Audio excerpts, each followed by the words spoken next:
He's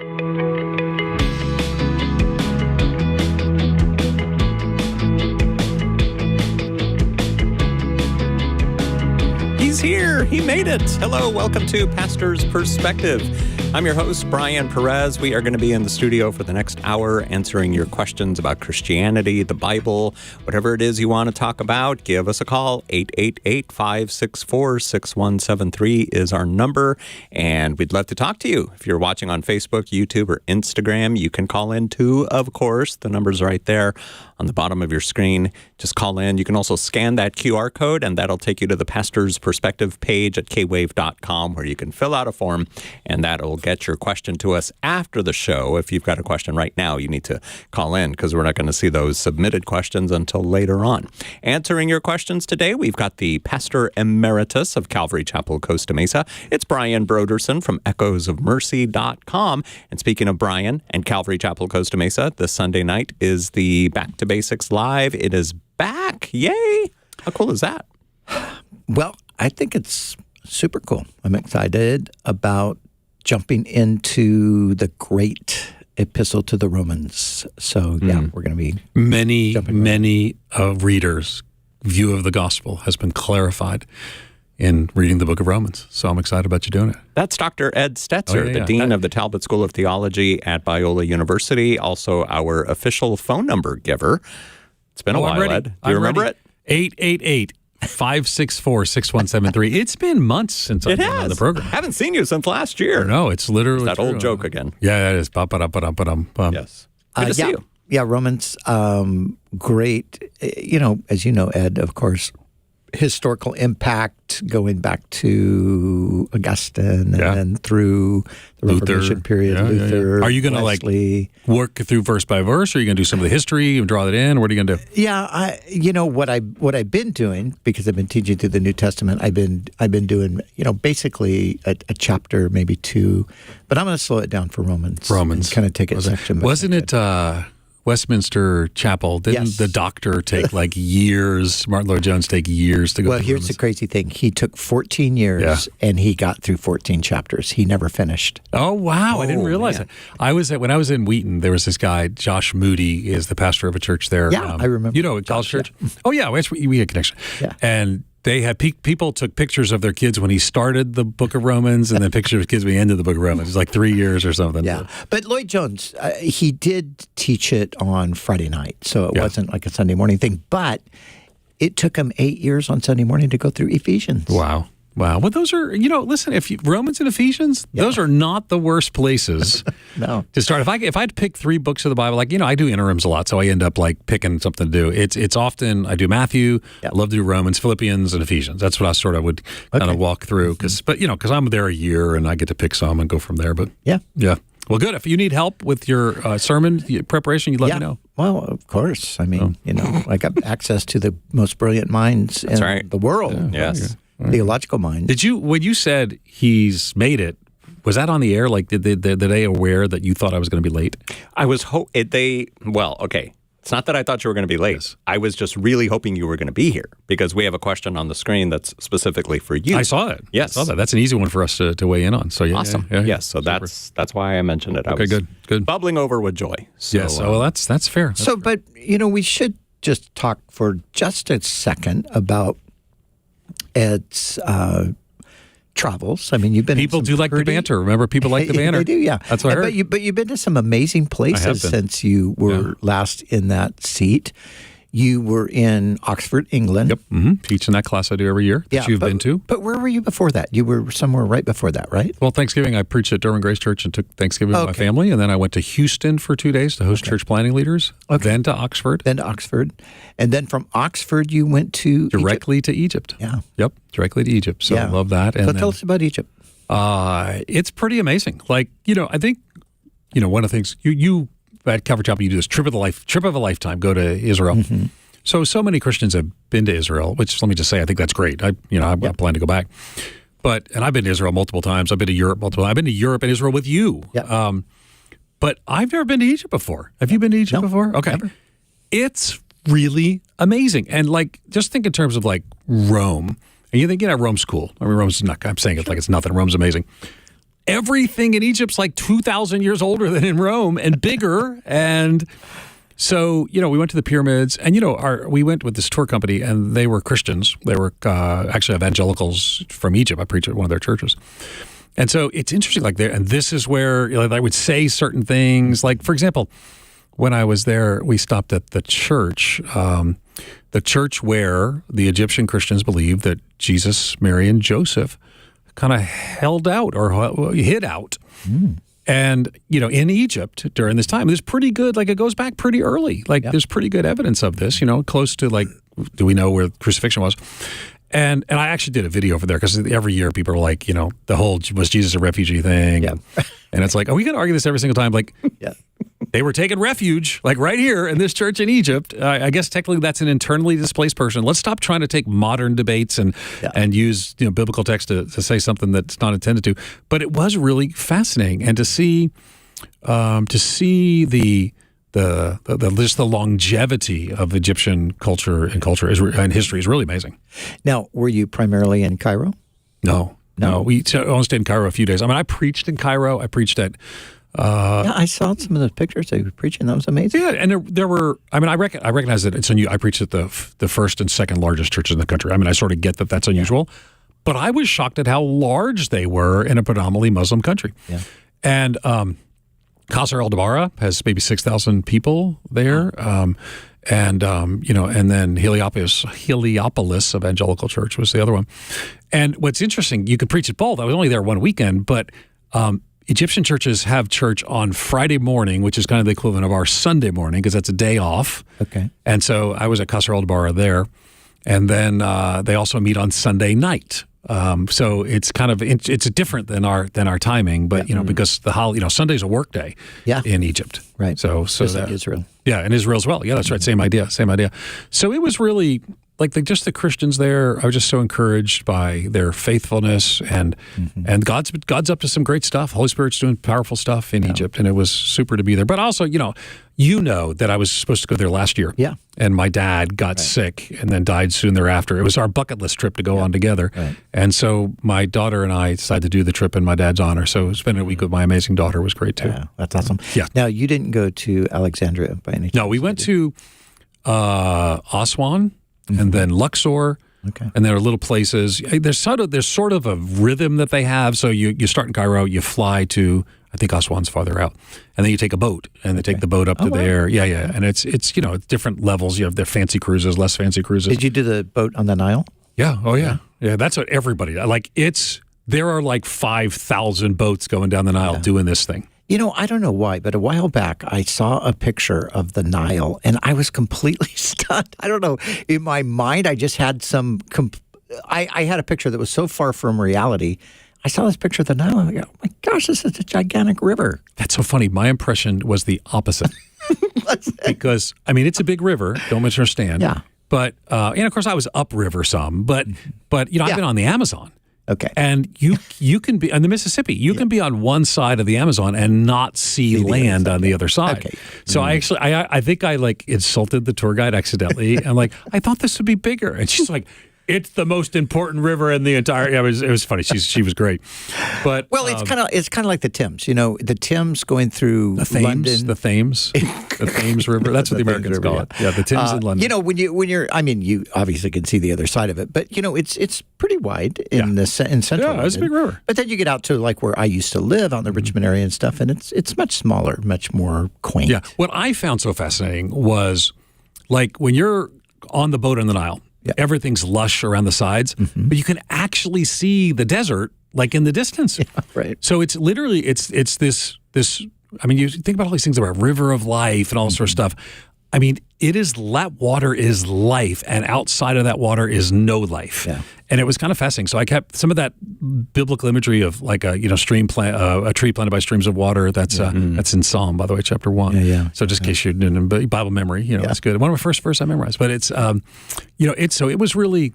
It was really a really good trip in honor of my dad and with my daughter, and I learned some stuff. And I did do a pastor's conference when I was there. I love pastors. I'm the dean of the Talbot School of Theology. We love pastors, and so we train them when we get the opportunity. Yeah, that's great.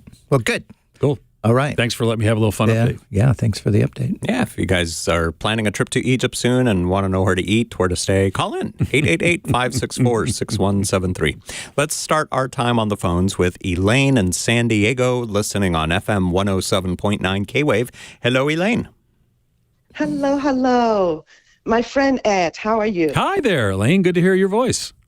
Yeah, my voice changed because I have a cold.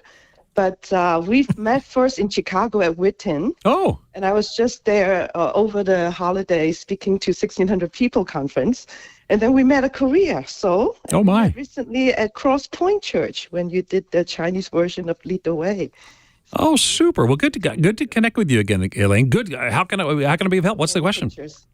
Well, first of all, I enjoy Egypt. We went to similar places you did last February. So nice. Beautiful. Amazing.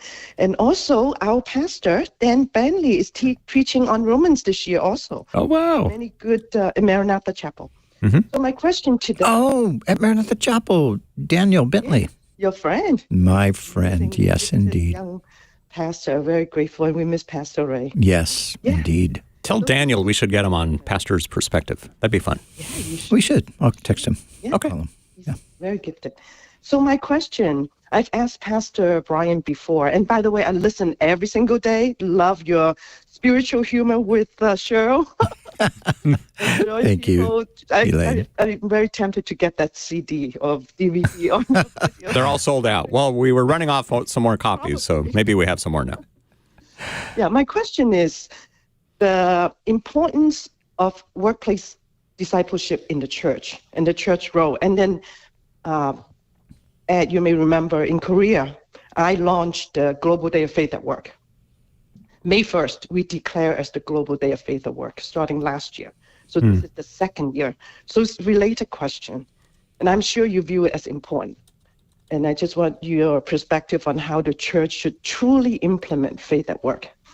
And I am asking from the background of leading workplace ministry for 30 years, the Call to Work ministry. We celebrate 30 years. And my own career in the corporate world for 33 years, and now discipling many Christians how to integrate their faith at work. So I want to get your perspective on the church role and how it's best to implement. Well, Ed? Sure. And of course, the connection, if I understand your connection inside Lausanne. Lausanne has this workplace forum, this workplace focus, and and I think one of the reasons for this is, and you mentioned the Reformation earlier in Romans chapter. Well, I don't know what chapter we were talking about. We're talking about Romans. Lots of chapters in there, but one of the things that the Reformation did is return to, I think, the biblical principle of vocation, that the clergy are not some sort of special category. That what they do is better. It's or even more important. I mean, we all have our place in God's kingdom and God's mission. And so what Lausanne Workplace Forum has been doing, and what I think in general we do, I imagine you do stuff like this at Calvary Chapel, Costa Mesa. We do stuff like this at Mariners Church, where I'm teaching pastor, is we want to equip women and men in the workplace to use their vocation for God's glory. The shoemaker is doing it for the glory of God. The banker is doing it for the glory of God. And for that to be valued in the church, not as something lesser, that sort of your job as a person in the workplace is sort of pay, pray, and stay out of the way so the real work can be done by the clergy. I mean, that's, again, the Reformation tried to break that down. Actually, New Testament breaks that down. So I think the idea of workplace is to value the workplace as something we do. Work is given before the fall. It's part of what we're made to do because we're made in the image of God. So I think the challenge is that, at the typical church, Calvary Chapel, Costa Mesa is a large church. My church, Mariners Church, is a large church. Most of what you see takes place on a platform. Even a church of 200, most of what you see takes place on a platform. So how do you value and empower regular people who are working for the glory of God in their workplace? So I think that's part of it. But your specific question was in and around discipleship. So as you know, probably, Elaine, Billy Graham referred to, we've heard of the 1040 window. That's, that area, predominantly Muslim part of the world, that the least reached part of the world. That's a missions thing. We got to go to the 1040 window. That's the latitude 10 and 40. Well, Billy Graham referred to the workplace as the 9 to 5 window. Now, Graham's focus was was very much on evangelism in the workplace. But for us, it's all of that. It's you using your work for the glory of God, being the best that you can do at your role for the glory of God, living on mission in the workplace, being a representative of the kingdom of God, being discipled in context and community, and then sharing your faith as well. So, what would you add there, over Pastor? Well, I was curious, and of course we've had many congregants over the years who have, basically like started a workplace Bible study and things like that, and then those sometimes will even grow into ministry beyond the workplace. But Elaine, were you how are you encouraging people? Like, in what way in the workplace are you encouraging people beside doing their work for the glory of God, and maybe doing like a lunchtime Bible study or something? What's kind of your vision or your thought for workplace ministry?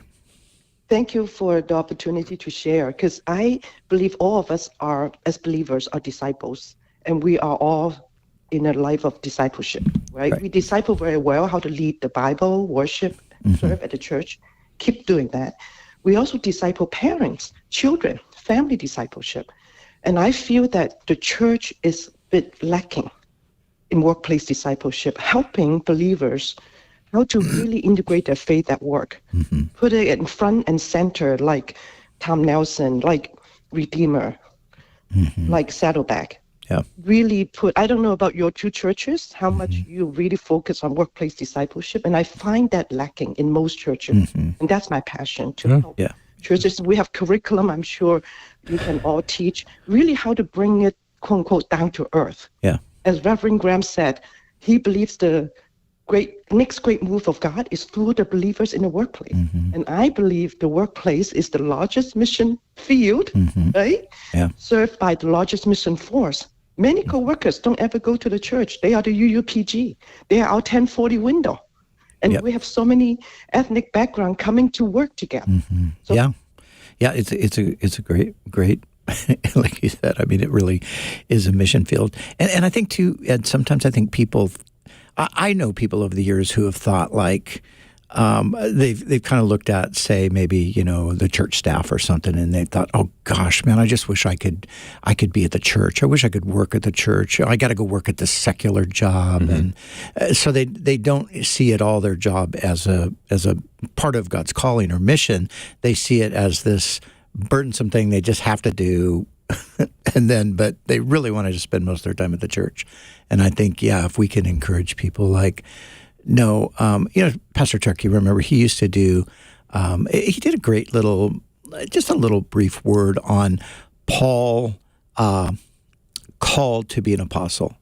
And then he would leap off the called, and, Brian called to be a radio broadcaster, Ed called to be a seminary dean, so-and-so called to be a mechanic, or, and he would just make sure people understood that your calling doesn't have to be in a church context. Your calling is quite often outside of that. I did a study years ago on the calling of Jesus, calling the apostles, and I called it Fishing for Fish and Fishing for Men. And, the vast majority of Christians will fish for fish, so to speak.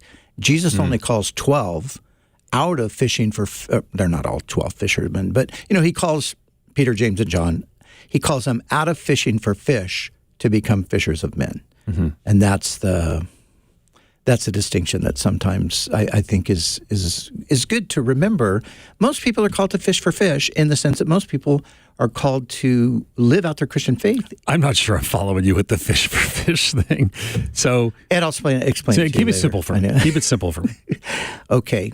So Peter, James, and John are fishermen, Yes, right? I've heard that. And that's what they do. Yes. But there's a point where Jesus calls them away from fishing for fish. He says, you're going to now fish for men. I see. Okay. So I'm just talking about some people. You are so clever with the turn of the phrase. So clever you lost me, but nevertheless, here I am back. That's pretty clever to lose you because you're a pretty clever guy. I don't know about that. I feel good about myself. Good. Elaine, super. Thanks for your call. Yes, but I had a follow-up Oh, question. okay, go for it. Because often we'll hear that when Christians work in a secular environment, sometimes all they want to do is talk about Jesus. Right. And they're not getting their work done. Oh, that's so true. And then they wind up getting fired or something. And, oh, I'm being persecuted. Yeah. And it's like, no, you're not doing what you were hired to do. So how do you draw that? Okay, so I got to go back to, first of all, I just noticed, are you trying to grow a beard? Is that? Trying. Okay. No, I'm not. I'm not. Okay, Just lazy. This is just from January? Okay. Yes. I didn't know. Actually, December. That's no. from December? No, Okay, I'm joking. all right. I'm joking. So when I was, my first real job, I became the assistant night manager. Not assistant to the night manager, but assistant night manager at Burger King. Right? So this was, Which one? In Orlando, Florida. Okay. Is it still there? 436. It is. Corner of 436 and Cimarron Boulevard. We need to put a plaque there. Ed Stetzer. I can assure you that I would have put. But I love burger. I still eat a burger. It's a good sign when you go. The Whopper is. I mean, In-N-Out Burger is better, but I didn't have that as an option back then. Yes. Okay. So, and I feel like I have to say that because it's true, but also because we're very thankful for the Snyders at yes. the Biola University Film School that is Hi, named Lindsay. after them. Yeah, exactly. Yeah. Is she a listener? Yes. Yep. Everybody listens. Okay. To Everybody does. That's fair. Yes. Okay. So anyway, so I was there, and my manager was named Pat, and I forget his last name. He was a big grumpy dude, and he said to me, we were talking one day, and I was I was like in high school, and I was told him I was a Christian. He said, "Well, I don't hire Christians. I wouldn't have hired you if I would know." Now you can't say that today. You know, you get in trouble for that. I hope. I think it's Burger King. I don't think faith is a barrier to entry. So he said, "So why don't you hire that?" I said, "Because they're lazy. They take all the time talking about religion. They demand Sundays off, and they're just not hard workers." I was like, "Wow, Pat. Well, I mean, did you find me to be like that?" And he said, "Nope. That's why I like you, and why I'm not firing you for being a Christian." I mean, literally said that out loud. This would be such an HR story today. And so, but I got to tell you, like, I've had encounters with Christians who sort of were entitled in the workplace, who didn't work very hard, who, and again, I think asking for a Sunday off for worship is a very appropriate thing, but they kind of like the rest of the week, they weren't particularly working hard. They were entitled. So yeah, I think you got to do this for the glory of God. Do all that you do, for the glory of God. And I think serving well, being a good employee is all part of that. I want Christians to be known as the best workers in the workplace. Yeah. I mean, that's scripture, right? Whatever you do, do with all your heart to the Lord and not to people. I mean, that's what God tells us. So very good. So Elaine, one quick question for you is calledtowork.org your website? Yes. Awesome. You got a plug for your website, right? We looked you up online. Called to work, CALLED to work.org. That's calledtowork.org. Wow. That's funny. Basically. It could, now you've set a precedent, though. Everyone's going to call in and ask you to specifically mention their website. So great. All right. Well, that's all right. You're in charge. You and your bearded wonder self are in charge. But these people think I'm doing it for free. Elaine, I will send you a bill. Oh, that's well done. Well played. No, I'm joking. I'm not going to do that. All right. Everyone else I will, but not Elaine. All right, 888-564-6173 is the number, right, Ed? Yes, 888-564-6173. We're taking your calls live here on Pastor's Perspective. I'm Ed Stetzer, your host at Ed Stetzer Live. No, that's my Saturday radio program. So that's right, which airs here on K-Wave. Right here on K-Wave. At 9 a.m. on Saturdays. Look at you. You're so humble. You have your own program, but you come in here and you let us, mock you, and I like you guys. You let Brian boss you around. Brian does boss us all around. I like you guys. And Brian Broderson, you're the real deal. Don and I were talking about you just the other day. You're just the real deal. We appreciate you. Well, and you guys are great Christian employees, I must say. Are we? Yes, are we at work? I just met with my president and provost, so I got to sit down. I got these meetings, and I'm like, and they seemed happy with the work, so that's good. It is. All right, 888-564-6173. Let's talk to Christians. We've been talking to Christians all day, but this guy's name is specifically Christian in West Covina, listening on kwave.com. Hello, how can we help you today, Christian? Hey, pastors, how's it going? Good. How you doing? So I have a quick question. I'll keep it short. Currently got accepted into Bible college. Mm-hmm. I am a Calvary Chapel, resident. So my question is, because I was trying to figure if God was actually calling me to go to school, Mm-hmm. and it took a while, and He kept pounding it in my thoughts and my mind, and then He finally confirmed it again. Well, I got accepted, and my question is that I cannot physically go into class because I work a swing shift job, Mm-hmm. and most of the classes are during the evenings, and so Right. on my application, I put my brother's address instead of putting my address, Yeah.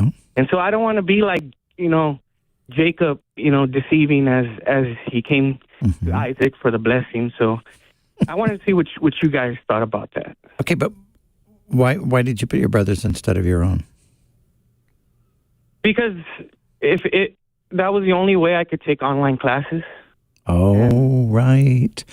Okay, so Right. So yeah, where you live? Are you here in California? Oh yeah, West Covina. yeah. Okay, right. And where's your brother? Is he out of state? No, my brother actually lives up in Victorville area, the high desert. Okay. But it's a college where if you live locally, they tell you, no, you can't do online courses because you're right down the street? Exactly. And which Calvary Chapel Bible College is this? This was Golden Springs. Okay, Golden Springs, yeah.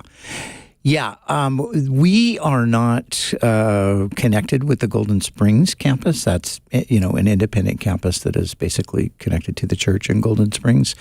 So I don't know why they would have that policy other than they want you to try to come. Yeah, no, it's kind of a thing. yeah. It's kind of a thing. Some schools, because they don't want to cannibalize their in-person experience, Right. they don't let you take online. We are not one of the schools that do that, but I would guess 10 years ago probably that was the case of a lot of schools. Yeah.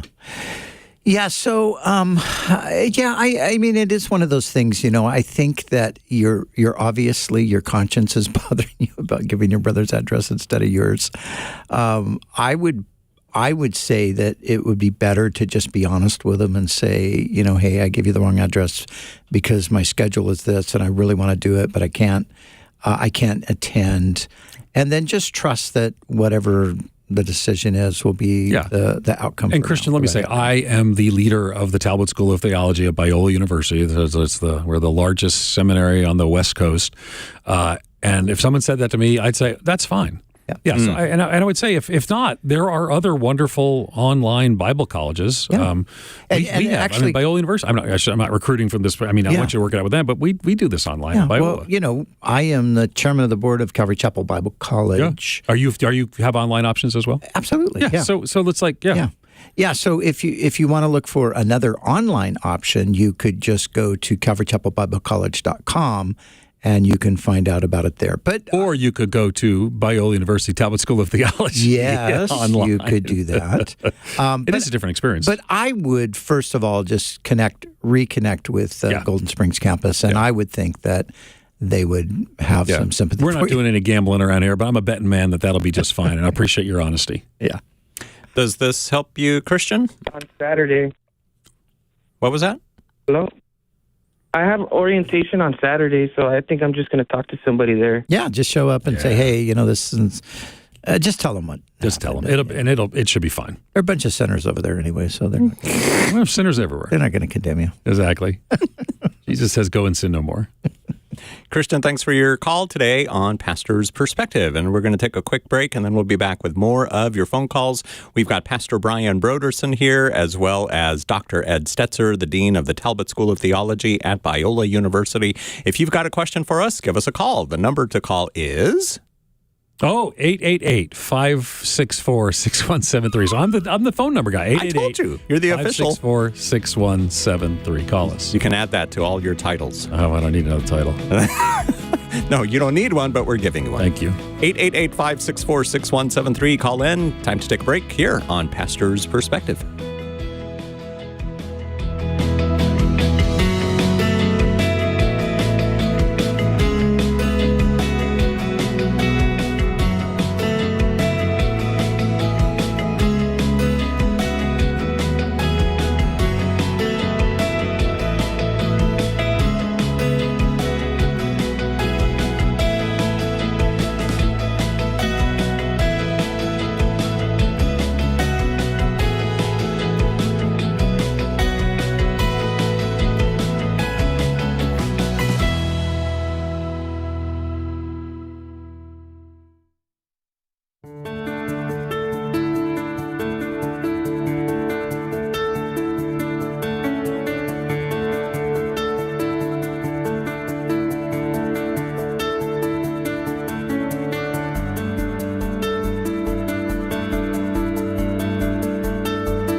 back on Pastor's Perspective. 888-564-6173 is our number. We've got Brian Broderson and Ed Stetzer here to answer the questions you've got about the Bible, the Christian faith, just about anything that's on your mind.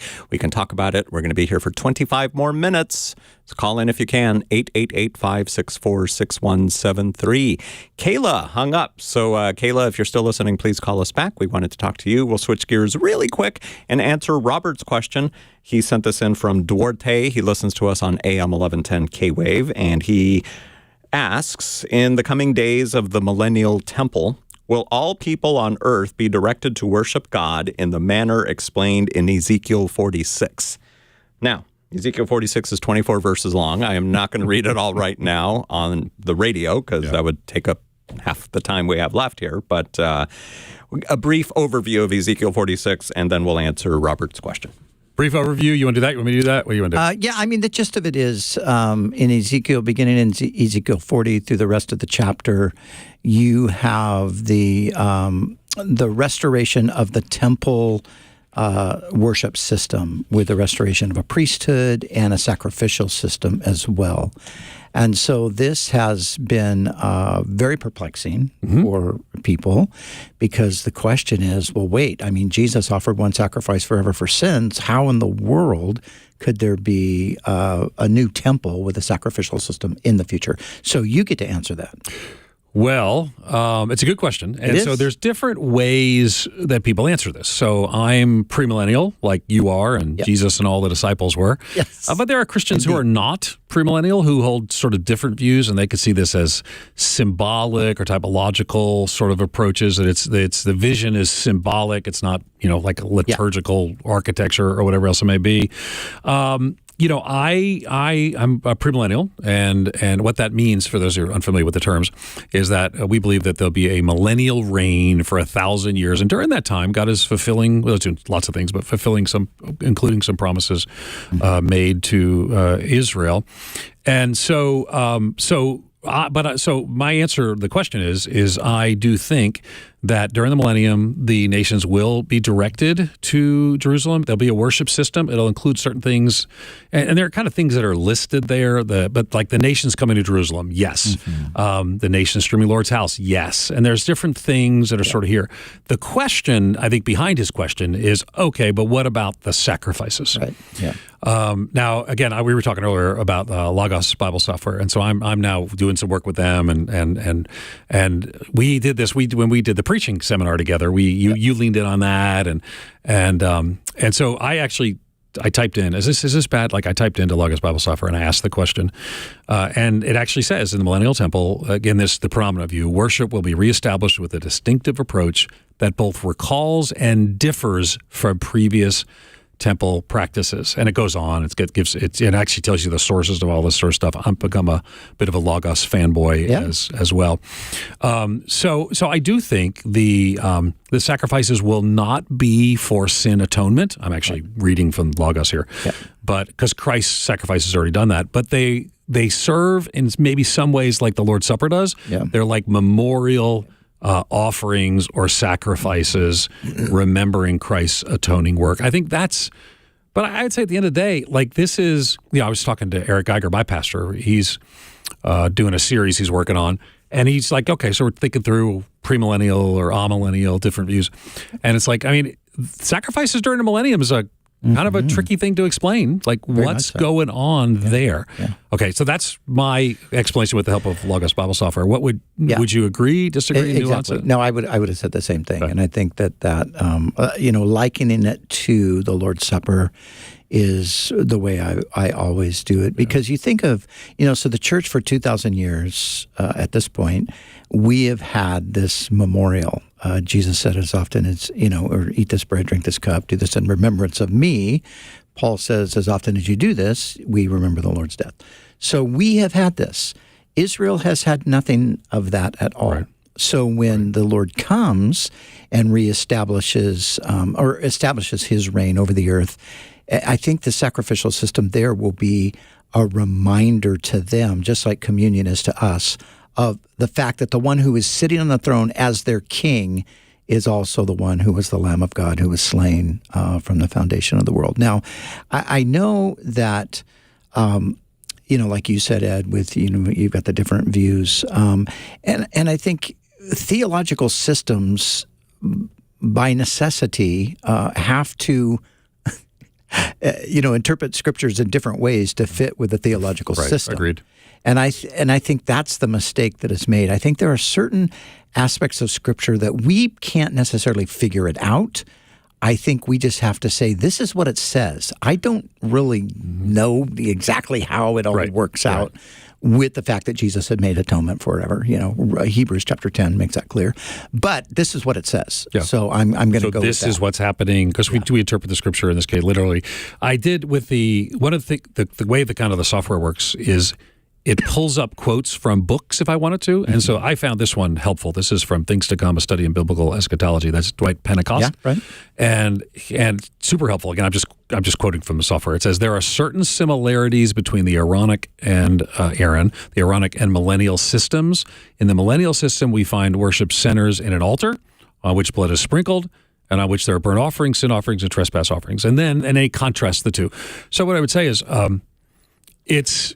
it is a strange thing that there are sacrifices taking place in the millennium. It is, but I think that the best explanation is pointing us to this memorial sense. Yep. So, but the question, going back to the question, is all of the world going to be engaged in this worship? There are definitely times when it seems in Scripture that during the millennium, God is calling the nations to come to Jerusalem, specifically at the Feast of Tabernacles. But will the nations participate? I don't know that that's necessarily the case. I think this is something that is really more localized for Israel. Right. And because, geographically it obviously is. Yeah. So I don't know how the whole world could participate, but the center of world worship would still be what goes on in Jerusalem. Yeah. Super. Robert, thank you for sending in your question through the Pastor's Perspective page at kwave.com. And if you want to find out more about Logos Bible software, go to logos.com. How do you spell Logos? Well, it's like logos, not Legos. Logos, LOGOS.com. Yes? Yeah. Phone number. Phone number, 888-564-6173. That's 888-564-6173. It's a little rusty, all that traveling. Well, I have not been here for 2 months. 2 months. But, I think we've got some times on the schedule. So I think you're here like the next 5 out of 6 weeks. Let's roll, baby. That's amazing. Yes, it's going to be fun. And I'm going to be gone. That's going to be fun. And we're going to start talking about, and we're going to be pointing to our Anchored conference. We're very excited about our Anchored conference that's coming up this May. Is that for news anchors? No. You want to be a news anchor? But we've got, who do we got? We got Sean McDowell. We got Chris Brooks. Is Chris. This at Biola? Biola. We did it last summer. We've got... oh, yes, I remember. Yeah, we got Jen Wilkin coming. Jen Wilkin? She's great. I'm trying to remember. We have... I'll be there. We're actually going to do a little debate with Sean and a prominent atheist. Whoa. I don't have permission to announce his name yet, but a prominent atheist. So right on our campus. So it's actually, I didn't know it was already online. How do you find these things? He found this online already. Look at this. I don't think the speakers are online. I think I'm telling you things I shouldn't be saying, but we're here. So what are you going to do? And that's going to be May 12th through the 14th, right on Biola's campus. Yep. You can find out more at biola.edu/anchored.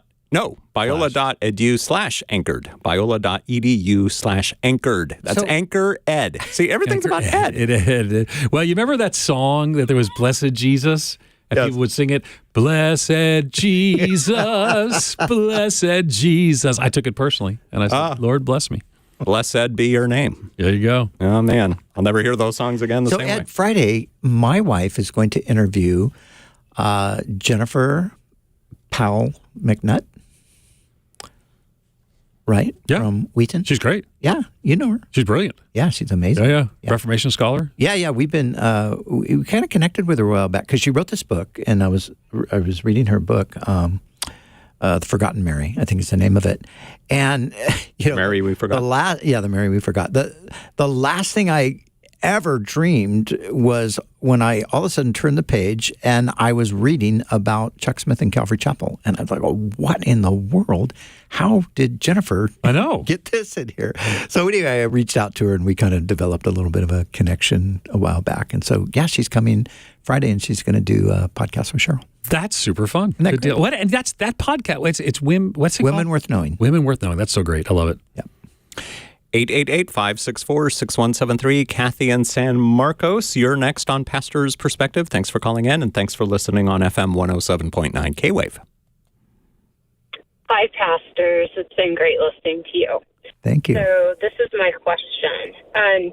Years ago, I had asked God to test me, and now I'm wondering if that was wrong for me to ask for that. Oh, why? What happened? She was tested, maybe? Because I have been being tested a lot lately. Yeah. Okay.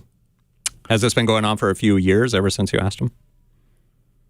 I would say in the last, definitely in the last year.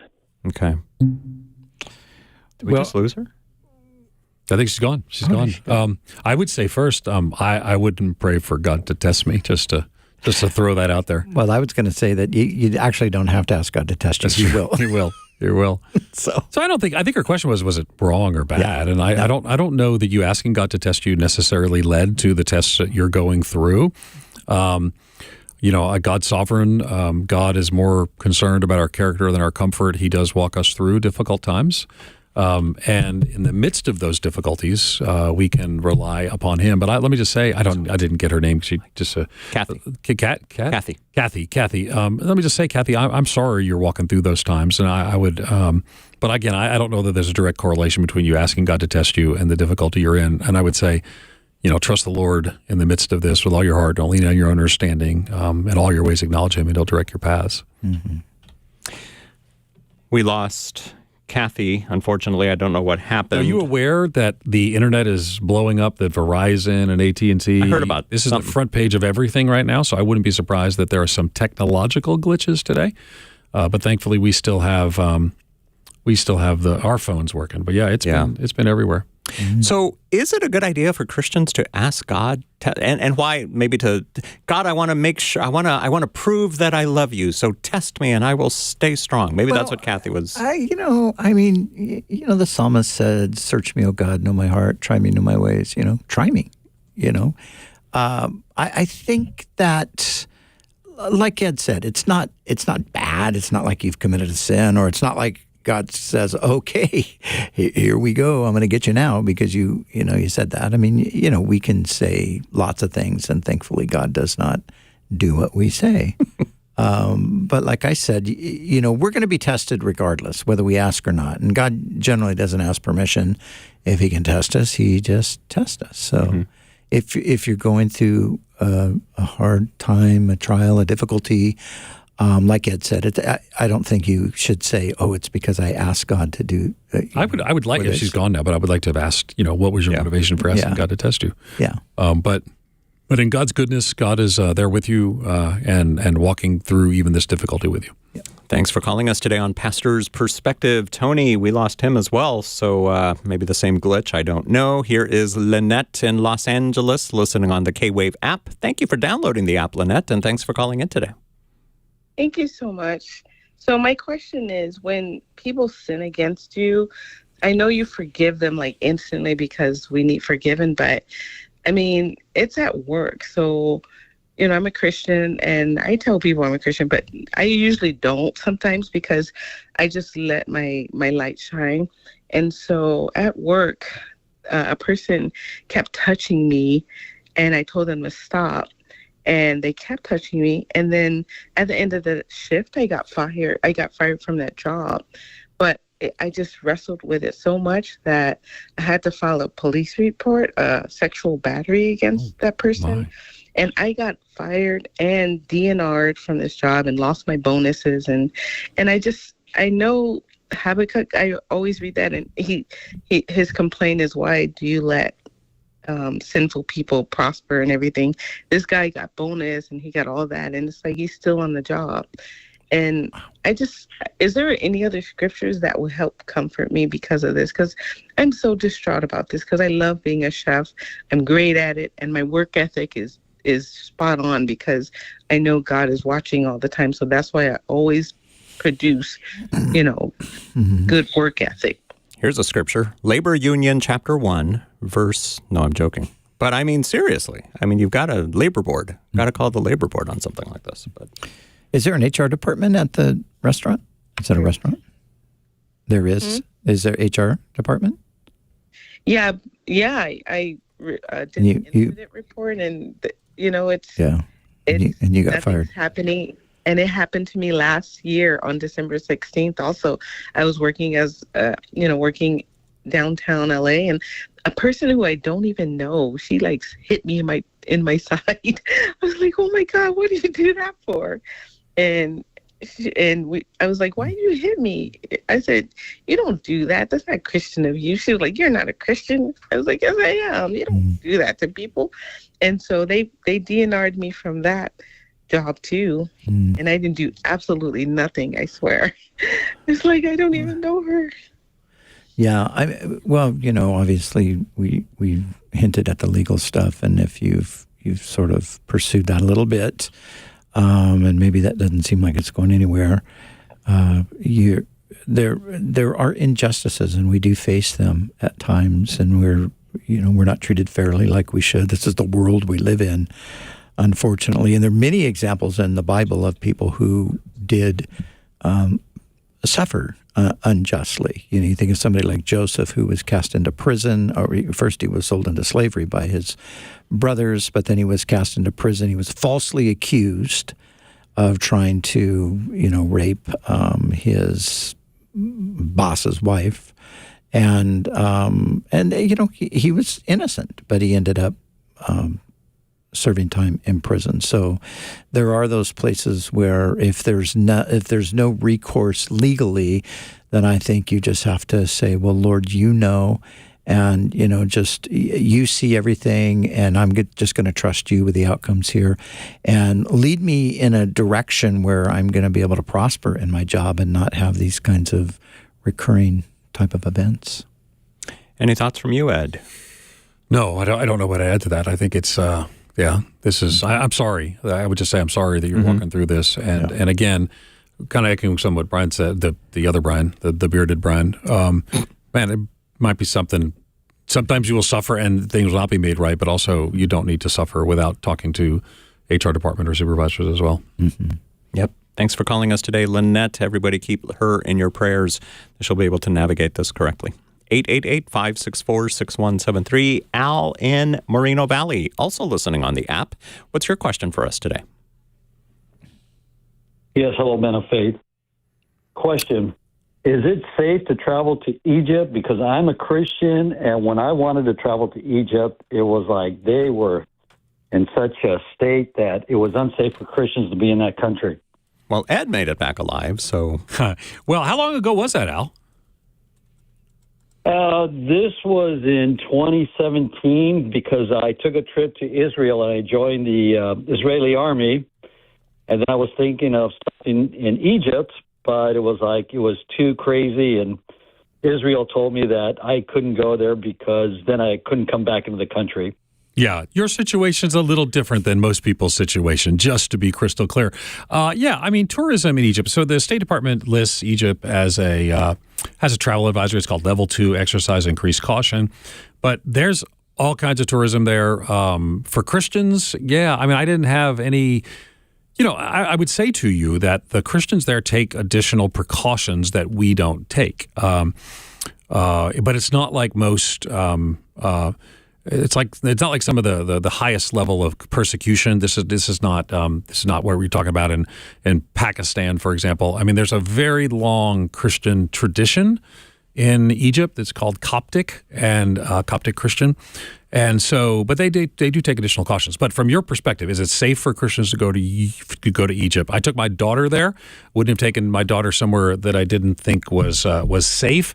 And again, using the State Department, it's a Level 2 Exercise Increased Caution. And there are some places in Egypt you shouldn't go. There are do not travel places in Egypt as well. I wouldn't go to the border of Gaza, for example, things of that sort. But everywhere we it was very... Egypt is very much desiring to see increased tourism, and they have worked to make it was quite a remarkable experience, and we never felt unsafe. It's not fair, riding a camel felt a little unsafe. So that was so. Other than that, because I don't think I've ever told this. I haven't told anybody this. Right, I'm going to tell you right now, Brian Broderson. the camel threw me off. Wow. This is a true story. They said it's never happened before. You know, Really? it's like, yeah. So I'm not that big. I mean, I've lost weight. So, but it was, I took a little nosedive off the camel. So Wow. it was exciting. Yeah, I mean, I've seen a lot of. Have you folks- ridden a camel? I have not ridden a camel myself, but my kids have, Yeah. and my wife has. Yeah. My daughter did. So we both got up. I got up and the camel decided to lean Just to- forward and get rid of me.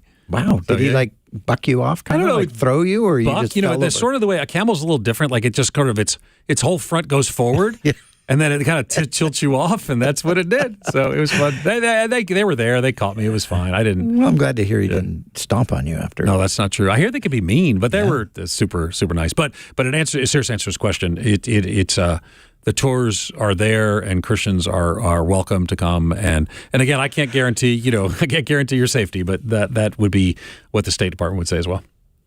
All right, Al, thanks for your phone call. Danny and Pomona, you're next. What's your question for Pastor Brian Broderson and Professor Ed Stetzer?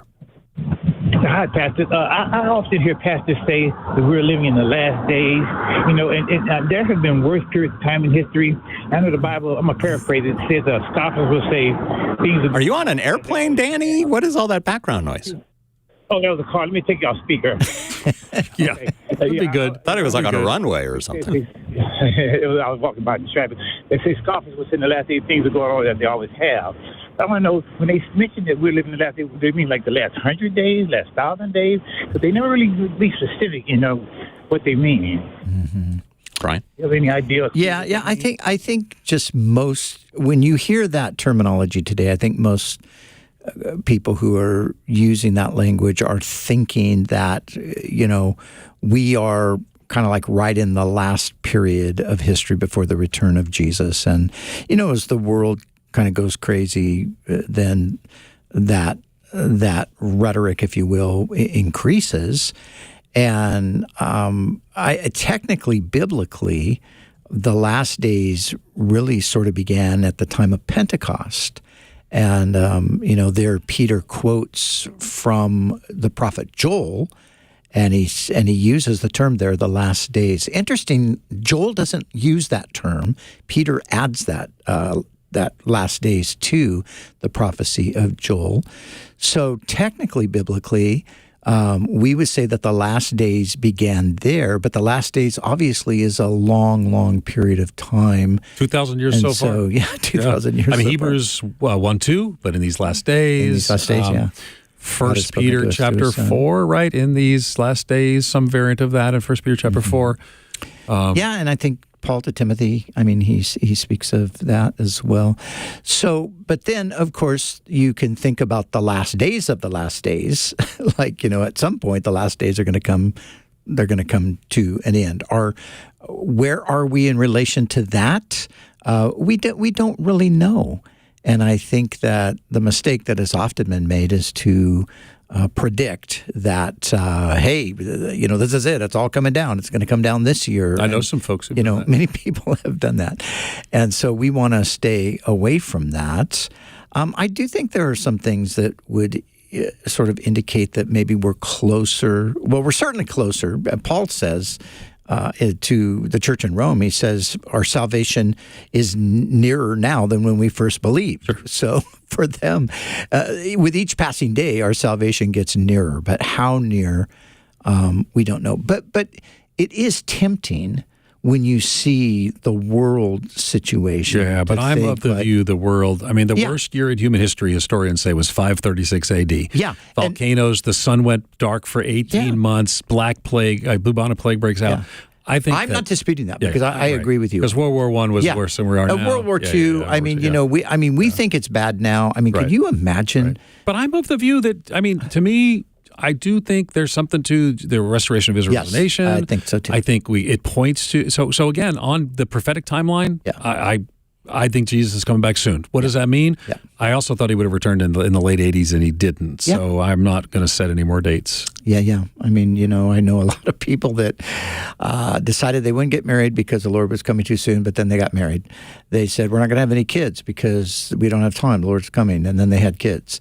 And then the kids had kids. And then the kids' kids I know a had guy kids. who dropped out of high school and went to Russia to plant churches because he got to do it before Jesus comes back. That guy's sitting right across the table from me. No. Didn't you do that? Instead of going to college? I did not do that. I don't remember. That was Phil Metzger. Oh, that was Metzger. It was That was Metzger. that was your My colleague. team member. He's part of my team. That's right. It was Phil Metzger. I confuse these Calvary Chapel people. So many of them. It's like a cult. On that high note. Danny, thanks for your phone call today on Pastor's Perspective. That's all the time we have today. We'll be back tomorrow. If you didn't get a chance to call in, or if you did call in and didn't get on, we can try to put you on tomorrow. 888-564-6173, the number to call. Ed Stetzer, thanks for joining us. Brian Broderson, thanks for joining us. Don't forget, Ed Stetzer's got a show here on K-Wave Saturday mornings at 9 o'clock. It's called Ed Stetzer Live, appropriately enough. Creatively. Yes, very. And we'll be back tomorrow here on Pastor's Perspective. Always fun with the